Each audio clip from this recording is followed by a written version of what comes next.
I'm sure they're at peace. If you can find them. They probably, well, it's not going to be that difficult because they're up here. There we go. So there they are. If you pull down the army maintenance, lower it to whatever. Now look at the strength bar. It's yellow instead of green. Right. It used to be green. Right. So now you can straight off the map see if your armies don't have full maintenance. Oh, interesting. Which is the most common, reason for shouts in the office space is that when you attack this rebel stack and you forgot about army maintenance. God damn it! I just wiped my 60,000 troops. Because you look at your troops, right? And okay, the bar is green. Now they're ready to attack. No, they're not, because you pulled down the maintenance bar. Now it's not going to be green unless the maintenance bar is put to full. Okay, and there is no. It's either going to be yellow or green. There's no middle ground. Yeah. Okay. So there's no transition. No, it's just it's supposed to warn you that a full bar here doesn't mean that your troops is at full morale. It means that they're full morale based on the top limit that you set for them. A lot of people were wondering, why did we nerf Brandenburg? Specifically the discipline. A lot of countries have been lower discipline. It was basically overpowered. I mean, discipline became this sort of like must-have value, and especially with that we noticed that once competent players starts playing, like Sweden and Brandenburg, Sweden wasn't overpowered, I like to say, but that discipline bonus was better than just about anybody else of semi-important nations had in the world. And then you stack that with all the other discipline, and the like policies, discipline ideas, the policies, the techs and whatever, and you get these sort of invincible super armies that kills everything. I believe the highest I saw in the game, in any of our games, was a discipline of 166. Ah yes, I'm guessing that was Brandenburg. That was Brandenburg when they owned all of Scandinavia, and they were full on policies, full on tech. Everything was rolling through. They had maximum military tradition, and they had 166. So I mean, playing as Brandenburg or Prussia is you're still gonna have highly disciplined, really good armies, but they're not gonna be this kind of Superman armies anymore. They are not the Ubermensch. So exactly. To speak. Yeah. What else did we add? There is one more thing we added. We added new ships, actually. Yes, 5 of them, I think. Yeah, actually, because we added the Great Frigate, the War Galley, the Galliot, the Brig, and the Trabucle. Basically, to fill out the... so you get, like, the same amount of all the ships. The same amount of levels. I like how the early Karak is in this game, even though technically there's no such thing as exactly. Because we needed an early heavy ship to sort of match the light ships. And the War Galleon, the heavy frigate has been added as well, and in the expansion also we added new graphics, so there are new cool models for them. Like these guys. Do you have like? This is. Is that one? Yeah, that's one of the new ships. They have cool shapes. I remember. These ones. No, that's an old ship. Right? Oh, this one. Yeah, I think that's new. Okay. Yeah. Anyway, if it's Swedish, I'm sure they add way too many cannons on the top decks, and then they go out of dock for like 200 meters. I deny everything. And then.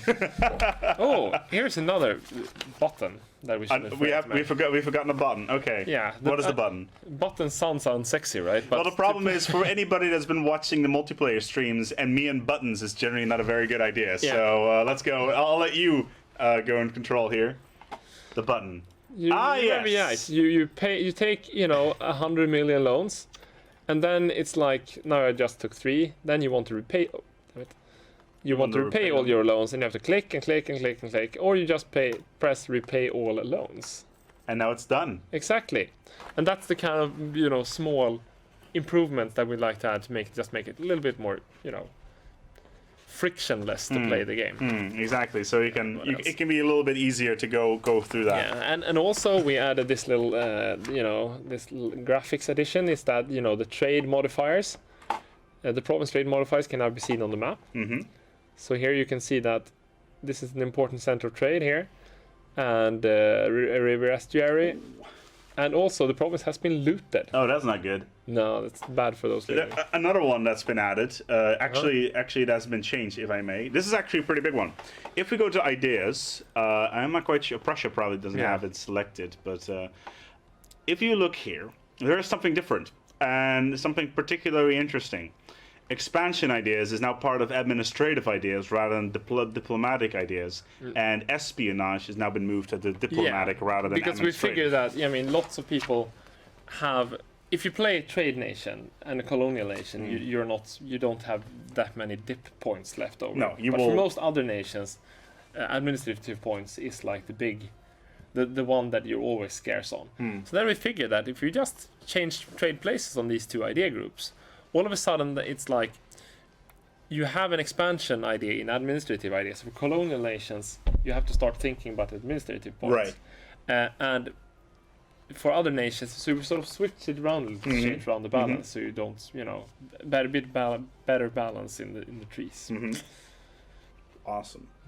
Yeah, I think, and I mean, if people read today's dev dive, I basically outlined all the idea rebalancing that we've done. Basically, nerfed and boosted various ideas that are overpowered or underpowered. So I basically made a whole long list there that people. Yeah, there's a ton of them that have been completely overhauled. Yeah, this dev diary is actually one of the longer, I think, even though I don't actually that much text. I just list stuff because people say they like that. It's effectively this. It's EU4 is effectively a different game at this point. When it came out at launch, I'm going to load a different save because we need to show you something.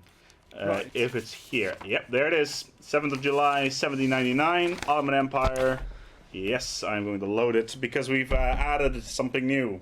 For those people that have been watching the multiplayer streams, it used to involve polar bears, and people thought it was hilarious. Yes, but we unfortunately, I must tell you, since this is a serious game, we removed the polar bears in all places except one. Exactly. I think it's we can. What's this TI?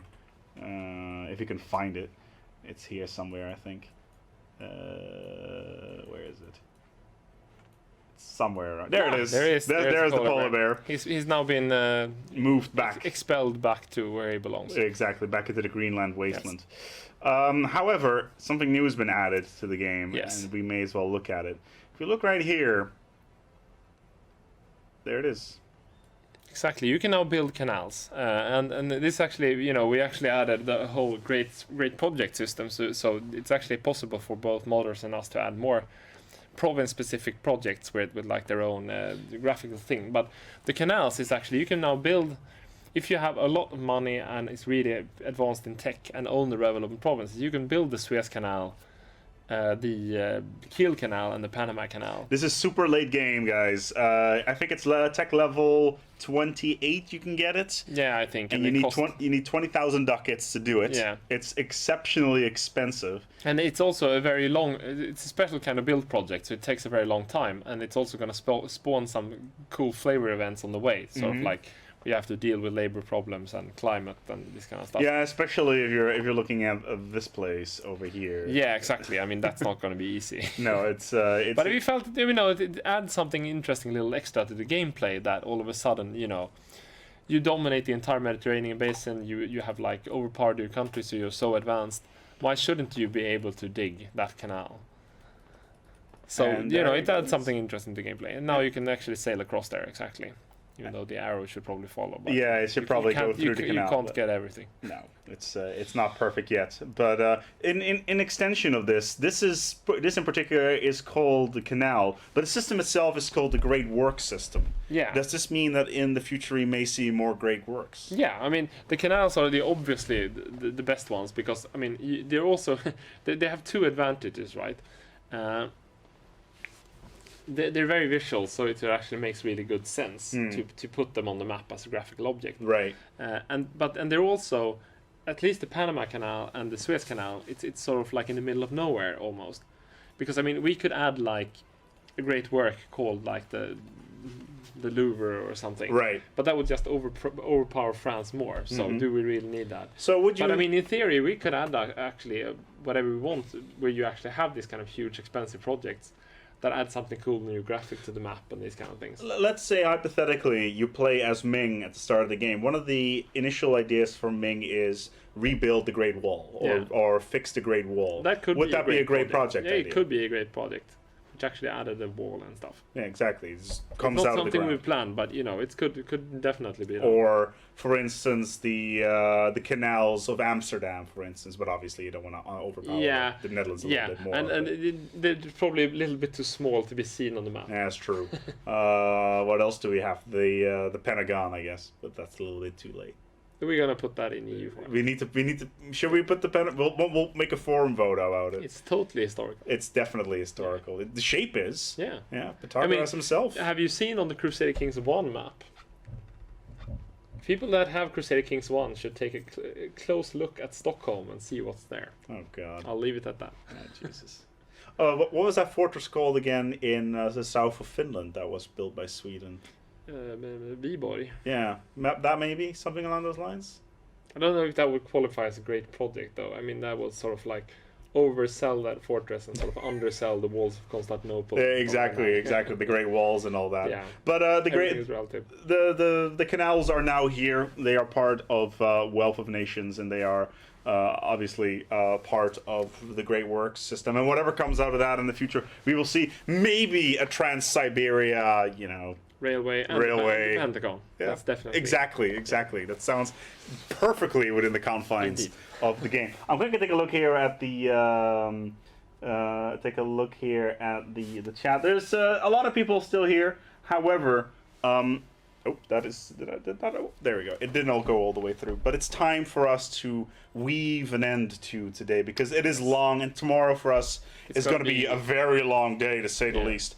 Because it's Friday, and our Fridays are we work hard, but we party even harder. So Yes. I'm going to put the axe into the stream for today. Yes. And put an end to it. Yes, I have a scheduled meeting at 8 and the party that goes until 1 o'clock. For some, so Johan Andersson, the studio manager of PDS, has recently decided that it's a good idea to start their meetings at 8 o'clock in the morning because reasons. He's also smuggling. Yeah, it's also the fact that we've scheduled other things for the whole rest of the day. Oh, that is true. So sometimes we won't be able to actually get everything we should going. use the day. Exactly. However, we're going to go and put an end to today here in the stream, and we hope that you all enjoyed it. In the meantime, be sure to head over towards paradoxplaza.com and talk about this on the forum. Yeah. We can't tell you yet when it comes out. That's something for another day. Something for another day. You can read the dev diary that I posted. Yes. So we're going to go and keep the lid on that particular pot. Still. However, more about that very, very soon.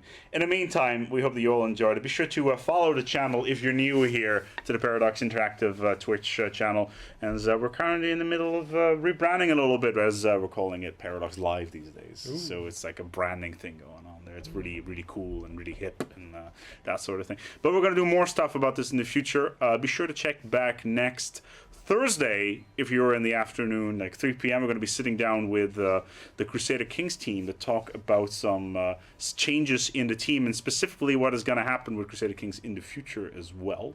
And we have some more announcements regarding PDS then as well. So we're going to have a chat with several people at that point in time, but more about that next Thursday. Also, we're going to have the Wealth of Nations multiplayer game playing once again on Tuesday, and I am going to harass Johan to make sure that we can finally maybe get that damn dynamic camera in the game, because that'd be awesome. But we hope you enjoyed it. Do you have anything to add before we go? No, I need to sleep, I think. He needs to sleep. It's time to go to bed. Yes. We hope you all enjoyed it. Live here from the Paradox Tower from Paradox Interactive. My name's Matt, and this is Thomas. Till next time, guys.